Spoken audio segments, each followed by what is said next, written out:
Il y a une situation, une frustration presque universelle, partagée par quiconque s'est un jour lancé dans l'apprentissage de la langue de Molière. Ah oui, cette fameuse sensation de blocage, on la connaît bien. Exactement.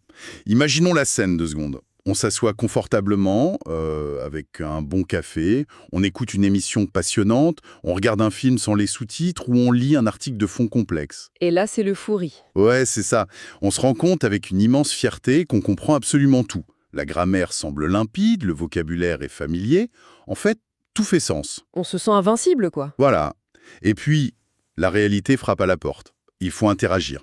Il faut, je sais pas, commander un autre café au serveur, répondre à un passant qui demande son chemin dans la rue, ou juste participer à une discussion banale avec des locuteurs natifs. Et là, c'est le vide intersidéral. La paralysie totale, le cœur s'emballe, la respiration se bloque, et les mots, qui étaient pourtant si clairs dans la tête quelques secondes auparavant, s'évaporent complètement. C'est un phénomène absolument fascinant. Complètement fascinant, et c'est exactement ce qu'on va explorer en profondeur aujourd'hui. C'est le point de départ parfait en fait, car il est essentiel de déculpabiliser tous ceux qui nous écoutent et qui ont déjà ressenti cette panique. Ah, la culpabilité, c'est le pire ennemi de l'apprentissage. Tout à fait. La mission de cette exploration en profondeur, de notre analyse d'aujourd'hui, c'est de décoder ce blocage spécifique. On va disséquer les véritables causes, qu'elles soient, disons, purement neurologiques ou profondément psychologiques. Parce qu'il y a vraiment des raisons physiques à cette paralysie verbale. Absolument. Mais l'idée, c'est pas de rester dans le simple constat. À partir des documents, des études et des méthodes d'apprentissage qu'on a épluchées pour cette session, on va extraire des stratégies très concrètes. Des choses qu'on peut appliquer tout de suite. C'est ça. L'objectif, c'est de fournir des outils tangibles pour briser cette classe invisible. C'est un véritable voyage de la connaissance passive vers l'expression active. Et le tout, bien sûr, sans la moindre trace de jugement. Bon, décortiquons ça. Qu'est-ce qui se passe concrètement dans la tête de Thielé? C'est la grande question. Bah oui. Quelles sont les véritables raisons pour lesquelles un cerveau, pourtant brillant et capable de comprendre des subjonctifs imparfaits à la lecture, refuse catégoriquement de faire bouger des cordes vocales au moment de dire un simple bonjour? Il y a de quoi être frustré? Comment est-ce qu'on explique ce fossé immense entre comprendre et parler? Eh bien, pour bien saisir ce décalage, il faut vraiment revenir à la base de la base, c'est-à-dire comment l'être humain acquiert le langage. La biologie pure, du coup. Oui, c'est un processus biologique, naturel, d'une logique implacable. Et ce qui est hyper intéressant, c'est que la mécanique est exactement la même pour un bébé qui découvre le monde que pour un adulte de 40 ans qui se met au français. Donc le cerveau adulte n'est pas si différent de celui du bébé face à une nouvelle langue. Non, le cheminement reste le même. Ce processus neurologique se divise systématiquement en 3 grandes étapes. La toute première étape, c'est l'écoute pure. Le cerveau est bombardé de sons, de vibrations, de fréquences. Et à ce stade, j'imagine qu'on n'y comprend strictement rien. Rien du tout, c'est juste du signal acoustique. C'est comme écouter une radio mal réglée, en fait. Juste du bruit de fond permanent. Exactement, c'est une phase d'imprégnation auditive brute. Le cerveau cartographie les sons sans chercher le sens. Il s'habitue à la mélodie de la langue. D'accord. Et après ce bruit de fond? Ensuite vient la deuxième étape, qui est l'assimilation. Là, le cerveau, qui est une machine incroyable à repérer des schémas, commence à faire des liens. Il associe un son à un objet, par exemple? C'est ça, il associe une suite de sons à une image, à une action, à une idée. Il décode la matrice, en quelque sorte. C'est la phase de compréhension passive, celle où l'on est si fier de comprendre le film sans les sous-titres. La fameuse phase d'euphorie dont on parlait. Voilà. Et enfin, la troisième et ultime étape, c'est la production. C'est la capacité motrice physique de solliciter ses propres cordes vocales, sa langue, ses lèvres, pour reproduire ces sons de manière intentionnelle. Attendez, si je vous suis bien, la compréhension et la production, c'est pas du tout simultané, en fait. Ce sont des circuits complètement différents dans le cerveau, si je suis. Totalement différent. La compréhension, c'est du décodage, la production, c'est de la gymnastique motrice. Et c'est là qu'il faut introduire un fait scientifiquement prouvé qui devrait rassurer tous les apprenants. Ah, on a besoin d'être rassuré sur ce point. Il existe un décalage naturel, purement biologique, d'environ 6 à 12 mois entre le moment où l'on comprend une langue et le moment où l'on commence à la parler avec aisance. 6 à 12 mois. Mais c'est énorme! C'est le temps incompressible pour que les connexions neuronales se forment. Pour utiliser une image simple, imaginez une éponge complètement sèche. Ok, je vois l'éponge. La compréhension, c'est l'eau que l'on verse dessus. L'éponge doit se gorger d'eau, absorber goutte après goutte, jusqu'à être totalement saturée. Elle gonfle, elle se remplit. Exactement. Et ce n'est qu'une fois qu'elle est saturée qu'elle peut relâcher de l'eau si on la presse. C'est la même chose pour le cerveau. Le fait de comprendre le français depuis des mois, sans réussir à aligner 3 mots à l'oral, c'est absolument pas un manque d'intelligence. C'est juste que l'éponge n'est pas encore assez pleine. Voilà, c'est la période d'incubation. L'éponge se remplit à son rythme. Cette image de l'éponge, ça change tout en fait. On passe d'un sentiment d'échec personnel à un simple processus d'attente active. C'est normal. D'ailleurs, cela me rappelle une autre analogie très puissante trouvée dans nos sources, celle du musicien. Ah oui, très parlante celle-ci. On peut passer des années à étudier le solfège, à lire des biographies de Mozart, à regarder des concerts symphoniques grandioses. On comprend la musique de manière experte. On devient un théoricien de la musique. C'est ça. Mais cette accumulation théorique ne permet pas, par magie, de savoir jouer d'un instrument. Pour devenir violoniste, il faut poser ses doigts sur le bois, gratter les cordes. Et surtout, au début, le son sera affreux. Ce sera grinçant, hors tempo, insupportable pour les oreilles. Voilà. La compétence intellectuelle ne se transforme pas en compétence physique sans accepter de faire des fausses notes. Il faut de la pratique motrice. Il faut faire grincer le violon. Exactement. Mais j'imagine que la biologie, les connexions neuronales, ça n'explique pas tout. Il y a aussi un mur psychologique très épais, non? En effet, la biologie n'est qu'une partie de l'équation. Si l'on relie cela au contexte global de l'apprentissage à l'âge adulte, on touche à un concept psychologique assez lourd, la xénoglossophobie. Oula, la xénoglossophobie. C'est un terme impressionnant, hein? C'est le terme clinique pour désigner la peur irrationnelle, viscérale, de parler une langue étrangère. Mais attention, c'est pas une maladie du tout, c'est plutôt un cocktail redoutable. Un cocktail composé de quoi exactement? Un mélange de timidité, d'une peur panique du regard d'autrui, de la peur du ridicule et par-dessus tout d'un perfectionnisme souvent toxique. Je comprends tout à fait l'idée, mais dans la vraie vie, quand on est un adulte accompli avec une carrière, des responsabilités, c'est incroyablement difficile de lâcher prise sur ce perfectionnisme. C'est la plus grande barrière. Bah oui, on a l'habitude de maîtriser son image sociale. Dans sa langue maternelle, on est drôle, articulé, nuancé. Et soudain, en français, on bafoule comme un enfant de 3 ans. C'est une vraie blessure pour l'ego. Comment on désamorce ça, Evelyne? C'est ce que les linguistes appellent un traumatisme identitaire léger. On a vraiment l'impression de perdre sa personnalité, de devenir bête. C'est exactement le sentiment. Pour désamorcer cela, il faut revenir à l'analogie de l'enfant qui apprend à marcher. Aucun bébé ne s'est jamais levé un matin pour marcher droit, parfaitement, sans jamais tomber. Il trébuche constamment au début. Il tombe sur les genoux, des centaines de fois. Il perd l'équilibre, il se cogne. Et le plus important dans cette image, c'est que absolument personne dans la pièce ne se moque de lui. Personne ne le juge pour sa chute. On l'encourage, au contraire. Vouloir s'exprimer parfaitement en français dès le premier essai, c'est comme espérer courir un marathon avant même de savoir ramper. C'est irréaliste. Il faut accepter de tomber. L'objectif fondamental d'une langue n'est pas la perfection académique dictée par un dictionnaire. L'objectif, c'est la communication. C'est transmettre une émotion, un besoin, une idée d'un cerveau à un autre. Même si la phrase est tordue. Même avec une grammaire totalement bancale, si le message passe et que l'autre sourit ou répond, c'est une victoire absolue. Le but, c'est le lien, pas la perfection. C'est très clair. Alors, maintenant qu'on a posé le diagnostic clinique et psychologique, passons à l'action. C'est là que ça devient vraiment intéressant. Oui, la partie pratique.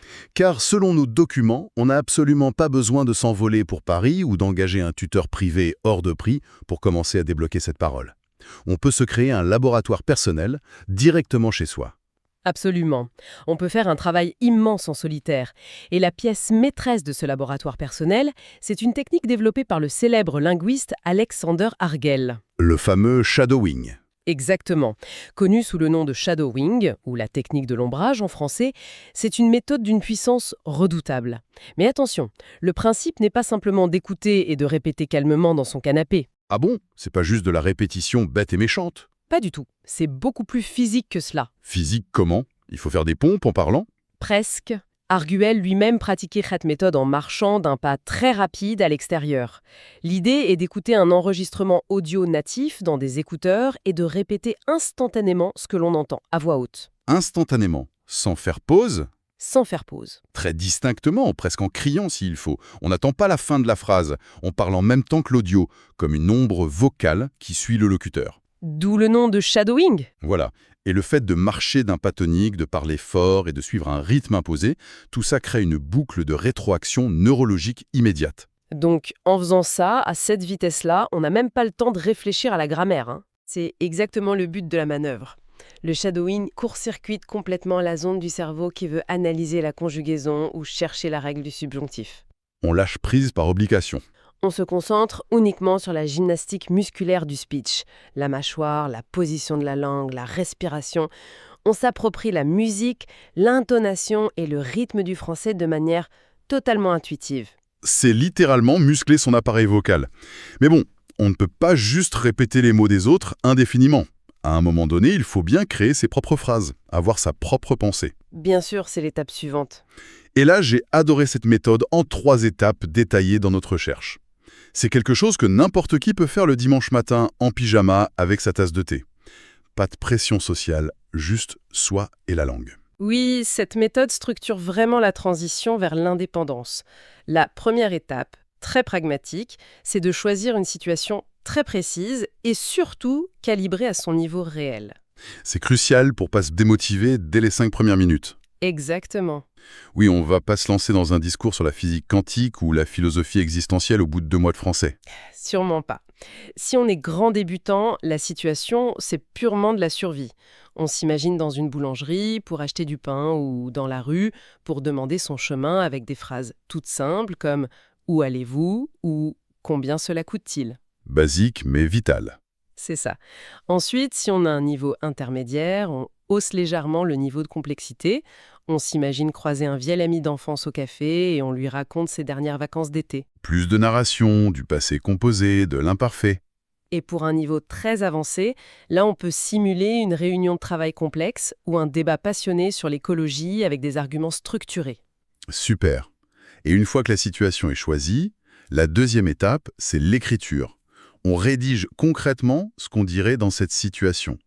Et là, nos sources insistent fortement sur un point assez inattendu aujourd'hui, la lutte cognitive. C'est une nuance fondamentale à l'ère du numérique, oui. Il faut accepter de chercher ces mots soi-même. Absolument. Bien sûr, utiliser des traducteurs automatiques ou des intelligences artificielles, c'est fantastique pour corriger ces erreurs à la toute fin du processus. Mais l'effort cognitif de la page blanche est totalement irréplaçable. Faut faire chauffer le cerveau, quoi. Chercher comment formuler sa pensée, fouiller dans sa propre mémoire, hésiter, raturer le papier, c'est cette friction spécifique, cet inconfort qui crée de nouvelles routes neuronales. La fameuse trace mémorielle. Si la machine écrit la phrase parfaite à la place de l'apprenant, le cerveau de l'apprenant se repose, il n'apprend strictement rien. En gros, on utilise la technologie comme correcteur, pas comme auteur. C'est une excellente règle. Et enfin, la troisième étape, peut-être la plus importante, jouer la scène. Et je dis bien jouer, pas juste la lire silencieusement des yeux. Il faut la vivre. Il faut se lever de sa chaise, mettre le ton, utiliser ses mains, faire résonner la voix dans le salon, faire vivre le texte. Cette mise en scène a un double avantage, en fait. D'abord, elle habitue physiquement le corps à produire les sons du français. Ensuite, pour maximiser l'effet, nos sources recommandent une pratique qui fait souvent grincer des dents. Aïe, je sens que ça va pas plaire. Il faut s'enregistrer avec son téléphone. Ah, écouter sa propre voix. C'est toujours un peu douloureux au début, même dans sa langue maternelle, hein. C'est terriblement inconfortable, en effet. On a l'impression d'entendre un inconnu total. Mais c'est un miroir auditif d'une valeur inestimable. C'est vrai qu'on ne s'entend jamais comme les autres nous entendent. S'enregistrer permet de prendre conscience de tics de langage, d'erreurs de prononciation récurrentes qu'on ne remarque pas dans le feu de l'action. Mais au-delà de la simple correction, c'est l'outil de motivation par excellence. Comment ça? On réalise le chemin parcouru. C'est la preuve tangible qu'on avance. Et cette notion de temps, de régularité, nous amène à la rigueur nécessaire pour vraiment progresser. Nos recherches mettent en lumière un plan d'action de 3 mois, extrêmement détaillé, pour passer d'un niveau élémentaire à un niveau indépendant. Oui, le fameux plan de passage du A2 au B1. Et quand on regarde les détails de ce plan, ouf, c'est pas une promenade de santé. On part d'un investissement massif. Absolument. Ce plan préconise environ 1h30 de pratique, 6 jours par semaine. 90 minutes par jour. C'est un rythme d'athlète de haut niveau. C'est intense, oui. Mais la structure est très intelligente. Sur ces 90 minutes, on ne fait pas qu'une seule chose en boucle. On divise l'effort pour garder le cerveau alerte. 30 minutes d'imprégnation auditive et de shadowing. Ok, la partie physique. Ensuite, 30 minutes de révision structurelle de la grammaire pour comprendre la mécanique. Et enfin, 30 minutes dédiées purement à la production orale, à voix haute, seule, avec mise en situation dont on vient de parler. C'est complet. Cette intensité, couplée à une régularité quotidienne presque sans faille, force le cerveau à considérer le français non plus comme un petit loisir occasionnel du dimanche, mais comme un élément vital de survie. On a construit notre laboratoire d'entraînement en pyjama dans le salon, mais bon, à un moment donné, la vraie vie nous appelle. Il faut bien sortir de chez soi. Comment on gère cette transition? Comment on passe du discours devant son miroir, tout seul, à l'interaction imprévisible avec un véritable être humain en chair et en os, sans faire une attaque de panique? C'est la ligne de crête. La transition, c'est clairement la phase la plus délicate de tout le processus. Heureusement, pour nous, nous vivons dans un écosystème technologique qui sert de parfait sas de décompression avant le grand plongeon. Les fameuses applications sur nos téléphones. L'offre d'applications est pléthorique aujourd'hui. Certaines utilisent la ludification, on gagne des points, des petits badges virtuels. C'est super stimulant pour le vocabulaire de base, ça. Très efficace, oui. D'autres utilisent la répétition espacée, où l'algorithme calcule le moment exact à la seconde près, où le cerveau va oublier un mot pour le faire réapparaître à l'écran. La science au service de la mémoire. Exactement. Et certaines intègrent même la reconnaissance vocale pour écouter et corriger votre articulation. C'est un terrain d'entraînement formidable, et surtout très sécurisant. Sécurisant, oui, c'est le mot. Mais est-ce que ce n'est pas un peu un piège, finalement? On peut avoir un score parfait sur une application, collectionner tous les badges et transpirer à grosses gouttes devant un vrai boulanger à Paris en essayant de demander une baguette pas trop cuite. C'est exactement la limite que pointent tous les experts en linguistique. La technologie, aussi sophistiquée soit-elle aujourd'hui, reste algorithmique. Elle est programmée, prévisible. Elle a pas d'humeur. Voilà. Elle ne vous coupera jamais la parole au milieu d'une phrase, elle ne fera pas d'humour sarcastique que vous ne comprenez pas, elle n'aura pas un accent régional prononcé ou un débit de parole de mitraillette. C'est aseptisé? Rien ne remplace la chaleur, la complexité et l'immense imprévisibilité d'une vraie interaction humaine. L'application prépare les muscles, c'est vrai, mais seul l'humain prépare à la réalité brute de la communication. C'est joliment dit. Et pour faire ce pont entre le confort de l'application et la brutalité de la vraie vie, sans trop de douleur, nos documents s'attardent longuement sur les plateformes d'échange linguistique en ligne. Un outil formidable. Et franchement, la mécanique de ces plateformes est brillante. C'est pas juste discuter dans le vide sur un forum. On se connecte et on se retrouve dans des face-à-face en vidéo, chronométrés de 15 minutes, avec des inconnus à l'autre bout du monde. La contrainte de temps, c'est vraiment ce qui fait la magie de ce système. 15 minutes, c'est le format psychologique parfait. Pourquoi 15 minutes très précisément? Pourquoi pas 1 heure? Parce que c'est suffisamment long pour réussir à développer une petite idée, à briser la glace initiale, mais c'est surtout assez court pour que la pression reste tolérable pour le système nerveux. On voit le bout du tunnel. Exactement. Si la conversation est super laborieuse, si les blancs s'installent et que la gêne monte, on sait que dans quelques minutes, le minuteur sonne et l'appel se termine. Y a pas le piège social de devoir meubler une conversation interminable avec quelqu'un qu'on connaît pas? De plus, ces plateformes fournissent souvent des questions ou des thèmes pour guider l'échange. Cela éradique totalement l'angoisse de la page blanche, le fameux « de quoi on va parler ». On a un filet de sécurité. Et surtout, l'aspect le plus rassurant, la personne en face est là pour la même raison que vous. Elle galère aussi, quoi. Elle galère aussi peut-être pour apprendre votre langue maternelle. Il y a une vulnérabilité partagée qui est très très rassurante. On est tous les deux dans le même bateau. C'est une belle solidarité dans la difficulté. Mais même avec un minuteur de 15 minutes et quelqu'un de bienveillant en face, il faut quand même trouver le courage physique de cliquer sur le bouton vert d'appel. C'est le saut dans le vide. Ce qui est fascinant ici, c'est le subterfuge mental qu'on peut employer pour contourner cette toute dernière barrière de la timidité. L'astuce psychologique suprême, conseillée par de très nombreux polyglottes de haut niveau, c'est le jeu de rôle. Le jeu de rôle? Il faut aborder ces premières conversations, non pas en tant que soi-même, mais en créant de toutes pièces un alter ego. Un alter ego, genre comme un acteur qui rentre sur scène avant que le rideau se lève. Exactement ça. Il s'agit de s'imaginer être le personnage principal d'un film. Dans sa langue maternelle, l'apprenant est peut-être quelqu'un de très timide, de réservé, qui parle doucement. Ok. Mais en français, sous les traits de cet alter ego, il peut décider d'être exubérant, très expressif avec ses mains, d'avoir une voix qui porte, d'être confiant. On s'invente une personnalité francophone. Ce détachement identitaire, c'est brillant, parce que ça permet de mettre une distance saine entre son ego, très fragile, et ses erreurs. Ce n'est plus moi, en tant qu'individu, qui vient de massacrer la conjugaison du verbe être. C'est mon personnage. C'est le personnage qui s'est trompé, pas moi. C'est génial, ça allège considérablement la pression sur les épaules. De plus, au-delà de l'alter ego, il faut intégrer une réalité sociologique fondamentale, quelque chose que les apprenants oublient tout le temps. Laquelle? La peur du jugement des natifs est en réalité largement infondée. Vraiment. La très très grande majorité des locuteurs francophones natifs ne ressentent absolument aucun dédain face aux erreurs d'un étranger. On s'imagine toujours qu'ils vont se moquer. Au contraire, voir quelqu'un faire un effort intellectuel colossal pour essayer de communiquer dans leur propre langue, ça génère généralement beaucoup de respect, de la bienveillance, voire une vraie admiration. On est flatté que quelqu'un apprenne notre langue. Le jugement sévère que l'on craint tant, ce regard critique qu'on imagine sur soi, n'est souvent que le simple reflet de nos propres insécurités. C'est nous qui nous jugeons durement. C'est un immense soulagement de l'entendre à ça. Il faut se tatouer cette expression française emblématique dans l'esprit, le ridicule ne tue pas. Elle n'a jamais été aussi vraie. Je dirais même que l'accent, qui complexe énormément de monde, ne devrait jamais être perçu comme un défaut à effacer d'urgence chez un orthophoniste. Avoir un accent, c'est l'empreinte sonore de son courage. J'aime beaucoup cette métaphore. C'est la preuve auditive qu'on a osé quitter le confort douillet de sa langue maternelle pour explorer l'inconnu. Ce n'est pas une tare, c'est une médaille. Totalement d'accord. Chaque bafouillement, chaque hésitation entre le et la, chaque silence un peu long pour chercher un mot dans sa tête, ce ne sont pas du tout des échecs. Ce sont des étapes. Ce sont les preuves tangibles et bruyantes d'un cerveau qui est en train de se recabler en temps réel.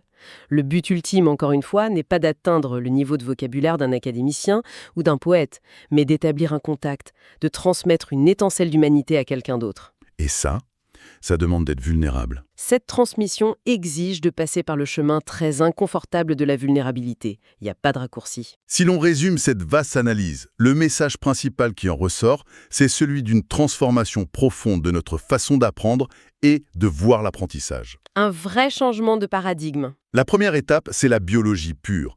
Accepter que comprendre sans pouvoir parler, c'est une phase normale, une période d'incubation silencieuse, qui peut durer des mois. Faut pas paniquer. Laisser l'éponge se remplir. La deuxième étape, c'est la proactivité.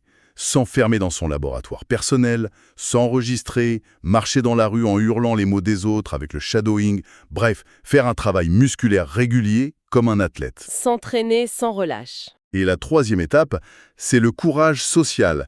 Enfiler le costume de son alter ego francophone, utiliser la technologie non pas comme un refuge définitif où l'on se cache, mais comme un tremplin pour se lancer dans l'arène de la conversation réelle, de 15 minutes en 15 minutes. C'est un processus très exigeant. Exigeant, parfois très frustrant, mais dont la récompense finale est tout simplement immense. Cela soulève une question importante pour clôturer notre réflexion aujourd'hui. Je vous écoute. Nous avons beaucoup parlé de psychologie, d'ego et de biologie, mais il y a un aspect scientifique peu connu et absolument captivant à aborder. Ah, j'adore les faits scientifiques peu connus. Des recherches récentes en phonétique suggèrent que l'apprentissage d'une langue ne modifie pas seulement la structure neuronale du cerveau, mais modifie physiquement la résonance même de notre voix.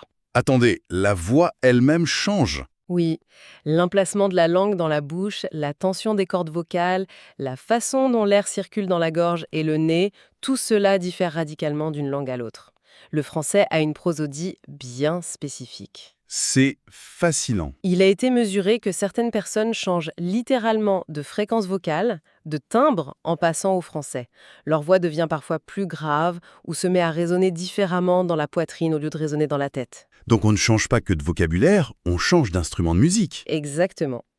Et si, finalement, apprendre à parler le français n'était pas seulement acquérir un outil de communication de plus sur son CV, mais la chance inouïe de découvrir une toute nouvelle sonorité de son propre corps. Une nouvelle vibration. C'est qu'une réflexion fascinante pour quiconque s'apprête aujourd'hui même à ouvrir la bouche pour prononcer ses premiers mots à voix haute.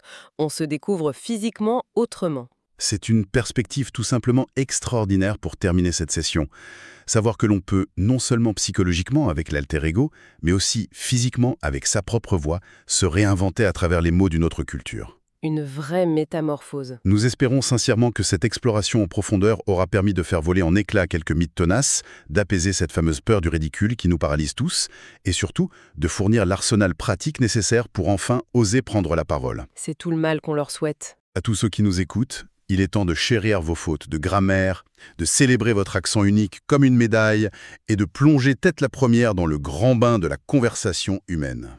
Nous souhaitons à notre auditoire de magnifiques découvertes linguistiques, de formidables rencontres et surtout énormément de plaisir dans la pratique. À très vite pour une prochaine analyse fascinante